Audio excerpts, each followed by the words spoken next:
Every one of these receivers improved from 2021 to 2022, and they also improved from 2022 to 2023. Now, some of them I think are going to continue down this path and get even better this next year. Now, of course, others that are like 31 at the moment, they're probably going to scale back. We're going to go player by player, look at their situation for this season, and figure out who you should be drafting and who you should be avoiding.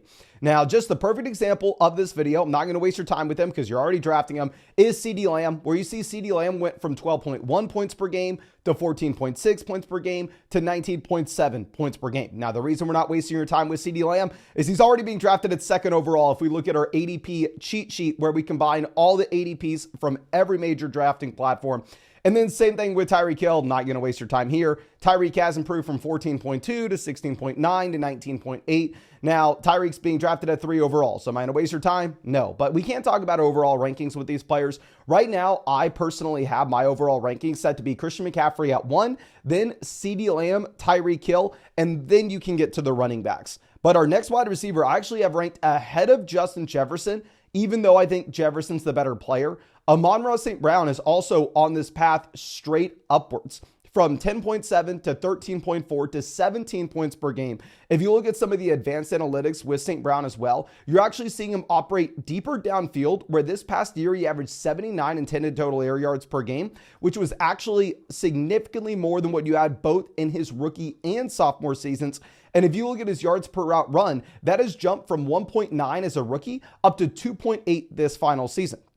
Now, the reason I personally have Amon-Ra St. Brown ranked over Justin Jefferson is based off what sportsbooks are telling us about their expectations with the Lions offense versus the Vikings offense this year. If you look at sportsbooks, right now they are projecting out the Detroit Lions to average 25.7 points per game, whereas they're projecting out the Minnesota Vikings to average 21.5 points per game. So in a full PPR format where I'm very comfortable projecting out the target share for Amon-Ra St. Brown, as well as just the overall added bonus that you get from all the points that are going to be scored in Detroit, Amon-Ra St. Brown is ahead of Justin Jefferson for me in rankings. But like I said, these guys at the very top, you're already drafting them a ton. I'm not really bringing any groundbreaking news to you here. Let's move on.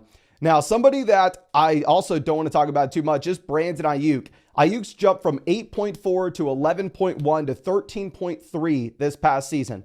And if you look at his yards per route run, his yards per route run are up to 3.3 this final year, which is an elite level mark. Now, the issue I'm going to have with talking about Brandon Aiyuk is at the time of this recording on August 3rd, half of Twitter is screaming that Brandon Aiyuk has a contract signed with the Niners. He's extended. He's good to go. And the other half is screaming, oh my gosh, he's a Pittsburgh Steeler. He's a Washington Commander. He's a Carolina Panther. I don't know what's true at the time of this recording. I will tell you, though, that currently sportsbooks are projecting out the Niners to be the highest scoring offense in the NFL this season at 26.2 points. If Brandon Aiyuk is a Niner, I will be very happy to draft him. If we go ahead and look at where he's at, if you look at ADP consensus list, I put this out over on flogfantasy.com. Like I said, I combine the ADP from Underdog, Sleeper, Yahoo, ESPN, just so you have a great sense of where these guys are priced across all drafting platforms. And I'm going to update this every week. But as of today, Brandon Aiyuk is a mid-third round pick, pretty much going at the beginning of the third round.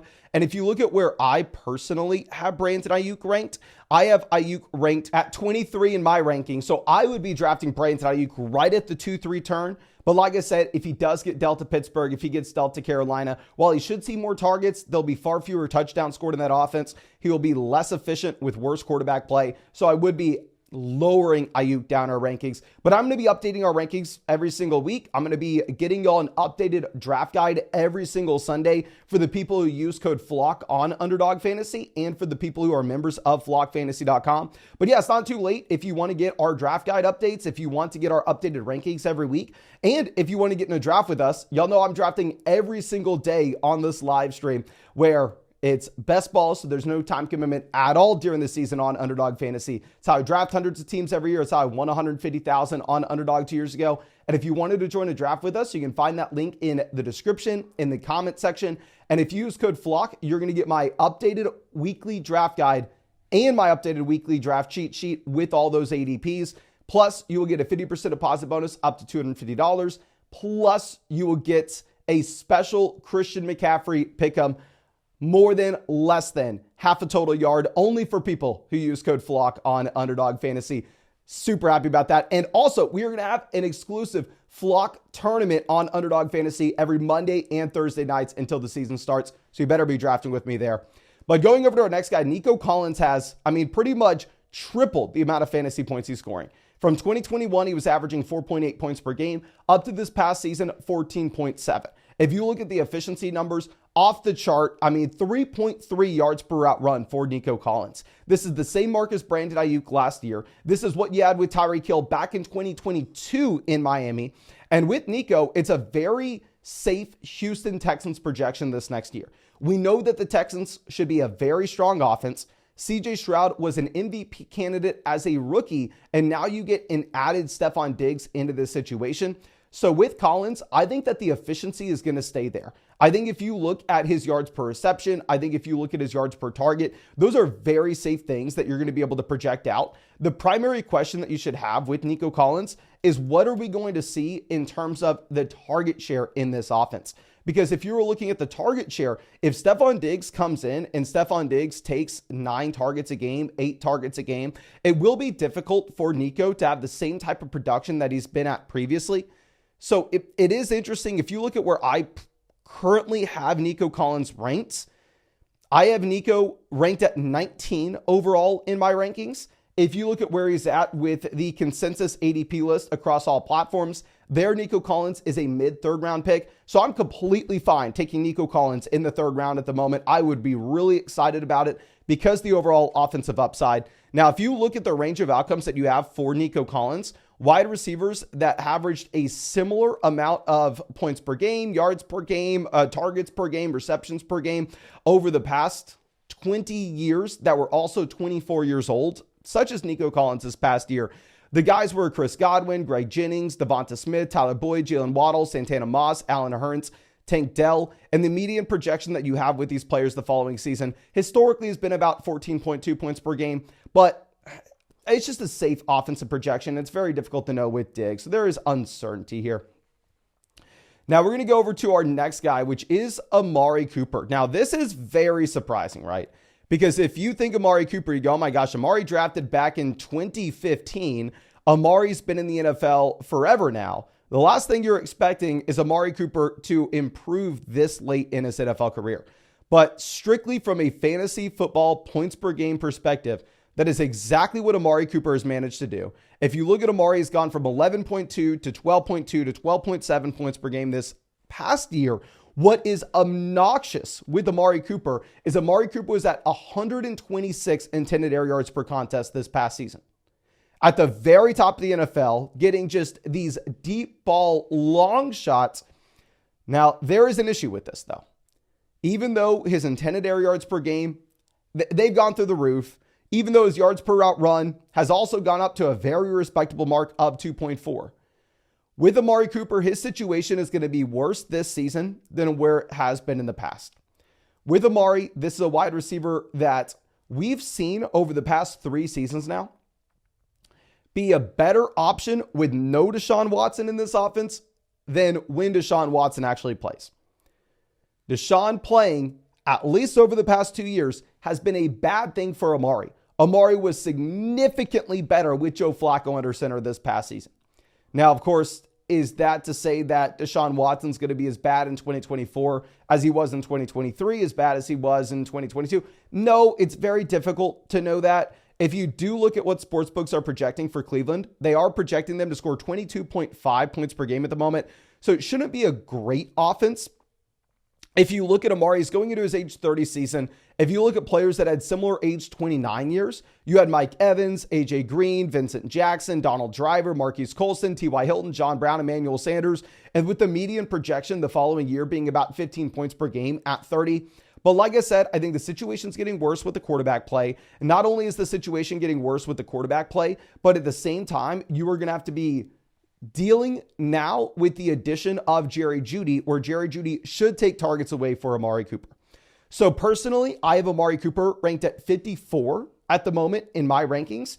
If you look at the consensus ADP list, I mean, here it means that if you were drafting on ESPN, you are drafting a ridiculous amount of Amari Cooper. And this is why I think this ADP list is so valuable, because you can look and say, oh, ADP wise, Amari Cooper goes to pick 82 in ESPN drafts.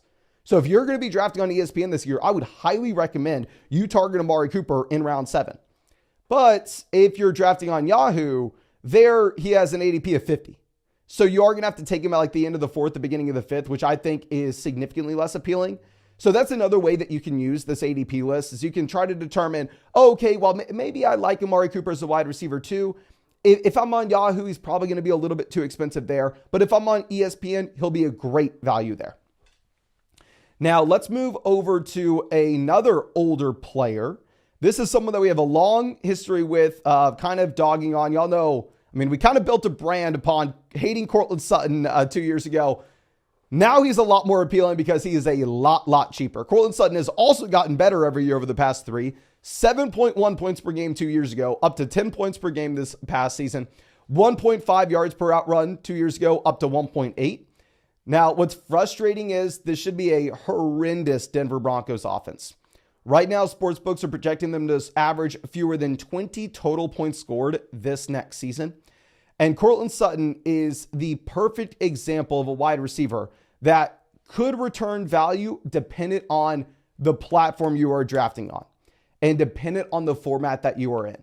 If you are in a redraft league where you start 3 wide receivers and 2 flexes, and you draft Courtland Sutton at wide receiver 47, which is currently where I have him ranked, and Courtland Sutton comes out and he's the wide receiver 30 from a points per game perspective, in that league where you can start up to 5 receivers from a week-to-week perspective, that is a great pick, and he really could help your team there.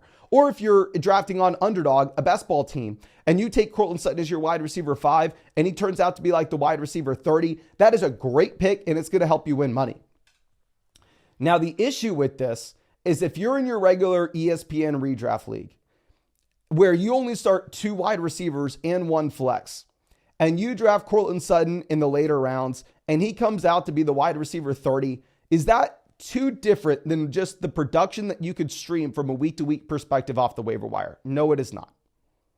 You would always be able to find a wide receiver with that production profile, but Sutton is going to be a good enough option where you're never going to be able to cut him. So he'll more so just be like a filler roster clogger that you're drafting going into week 1 for the bye weeks. So if you're drafting in a shallow redraft format, I'm not interested in Sutton in what should be a very bad offense and a low ceiling this next year. Because I will say, I don't think Sutton's going to be one of these guys that continues to improve going into this next season. Because if you do look at his situation, they add in some wide receiver depth where you have young wide receivers that are getting better. And Bo Nix will be a worse quarterback this next season than what Russell Wilson gave you last year.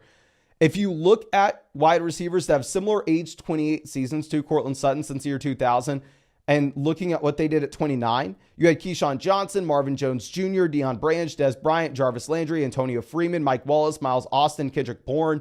And the median projection from a points per game perspective the next year is at about 11.5 points per game. And I think Sutton's situation's gotten worse over the past 12 months. So right now, I have Courtland Sutton ranked at 100, which is a mark where, honestly, I probably am going to move him down specifically in your regular redraft leagues, because in your regular redraft leagues, I think you're probably better off taking a running back in this range.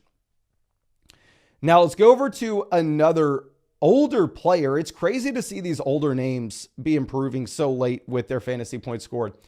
Keenan Allen's gone from 12.8 to 13.1 up to 17.3 points per game this past year. The reason I've waited so long to talk about Keenan Allen in this video, though, is because I think he's not a good example of what this video should be. Keenan Allen this next year, I think, is 100% going to be falling down from where he was previously. I have to give him a shout out here, however, because like we discussed, he has gotten better. But if you look at how his situation will have changed from 2023 to 2024, he is going to have a significant quarterback downgrade going from Justin Herbert to a rookie Caleb Williams. Caleb Williams could be phenomenal in the long haul. Not expecting him to be as good as Justin Herbert right this second, though. So you're getting the quarterback downgrade, and you're also getting a significant amount of target competition added in. Where last year, Keenan Allen had to deal with Joshua Palmer, Quentin Johnston, and Gerald Everett as his main target competition.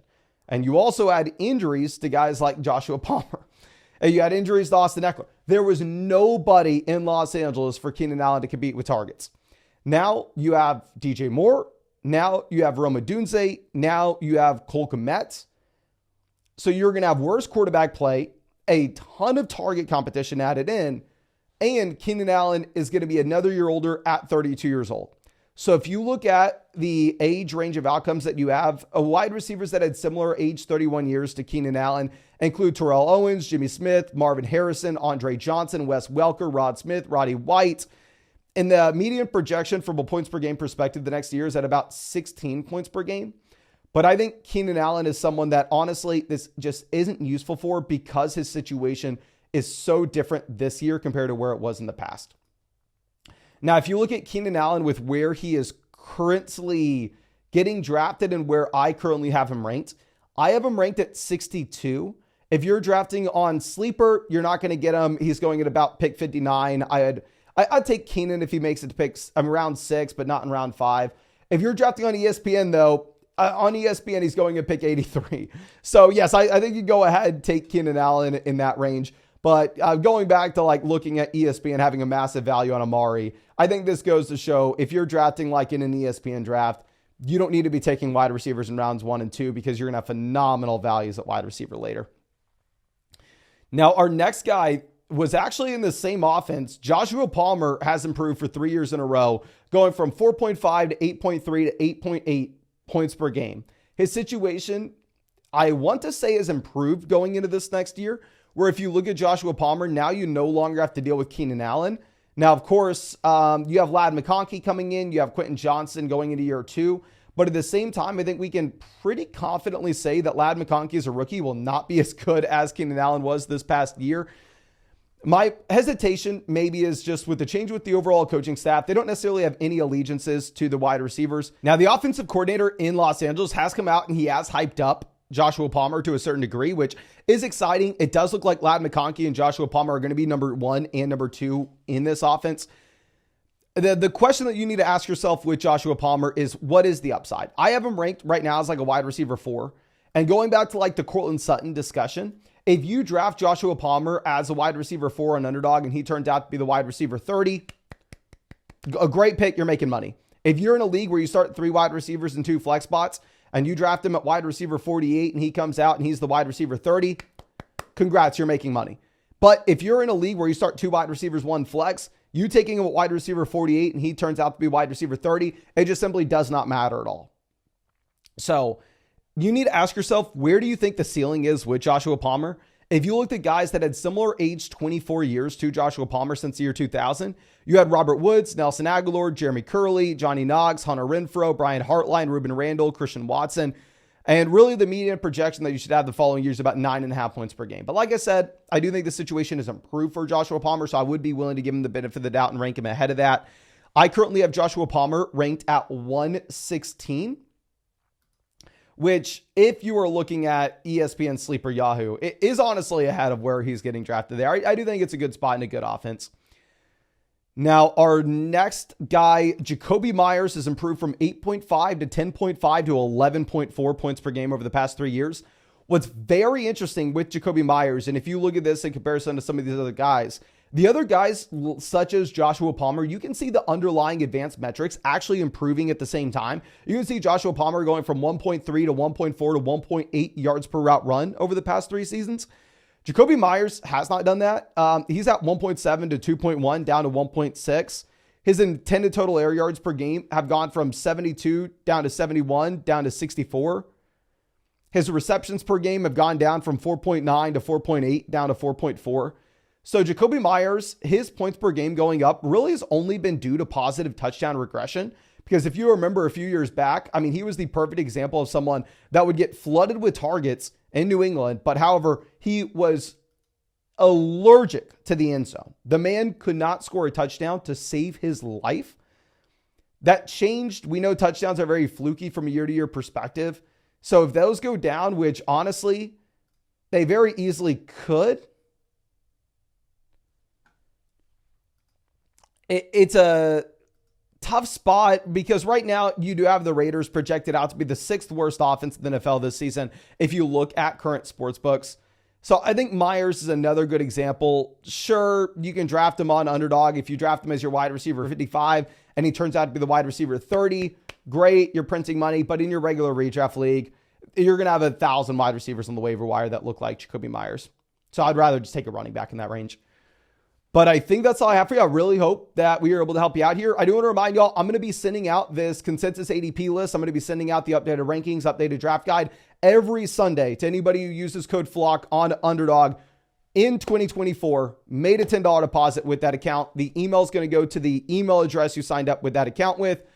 And then also, I'm going to be updating those on flockfantasy.com as well. But yeah, not too late to join Underdog. If you want to get into draft with us, like we said, we're going to do those Flock tournaments every Monday, every Thursday night. Yeah, if you use code FLOCK, you're also going to get a 50% deposit bonus up to $250 and a Christian McCaffrey special pick'em that's exclusive to Flock users. Week 1, more than less than half a rushing yard against the Jets. But I think that's all I have for you, other than we have the Flock meetup coming up soon, August 22nd. You better be there if you live close to Austin, Texas. Should be a ton of fun. You can grab a ticket at flockfantasy.store. We're going to have free merch there, half-price beer. Should be a ton of fun. But thank you again. Really do appreciate you. Really hope I get a draft with you in a live stream sometime soon. And yeah, hope you have a great day.